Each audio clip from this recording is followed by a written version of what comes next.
au mchoyo. Kama wewe sio ombaomba au bega.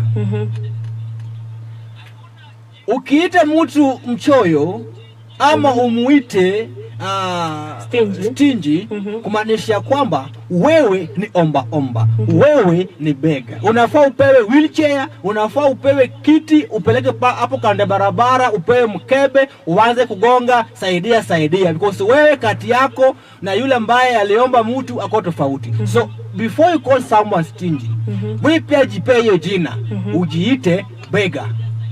Hayo ndio lango ya siku ya leo. Tukimalizia niite Apelisha Baba Lao the Media Doctors, yuko na gani tukimalizia?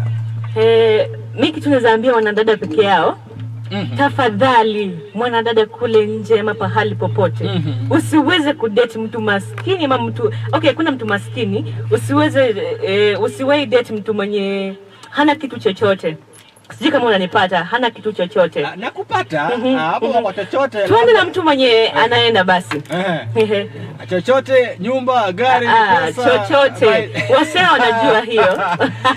Alright. Naitwa Harriet Kalenda.